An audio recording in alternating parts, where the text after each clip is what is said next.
Tanggal 24 Desember tahun 2004 saya pun sampailah ke Maroko kuliah.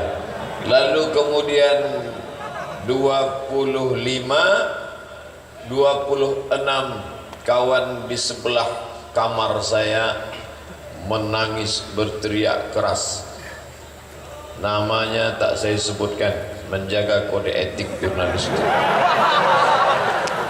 Menangis dia, oh kata dia di kamar sebelah. Kami heran, kenapa? Ada apa? Kenapa menangis?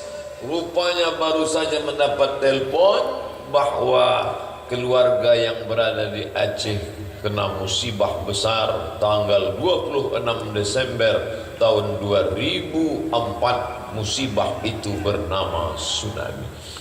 Itu saya sendiri mengalami, melihat sahabat kehilangan kerabat-kerabatnya 2 hari setelah saya sampai di Maroko. Tanggal 24, tanggal 25, tanggal 26, hari berikutnya kami masuk ke kampus Darul Hadis di Rabat, Kerajaan Maroko. Semua dosen, sahabat, karyawan datang mengerumuni kami. Abdul Somad, bagaimana keadaan keluargamu di Indonesia? Saya katakan dalam keadaan sehat walafiat. Loh, tapi katanya tsunami. Saya bilang saya di Riau. Jadi bukan kena tsunami, tidak. Dari Banda Aceh tempat tsunami berapa jauh? 24 jam. Tanya mereka betul.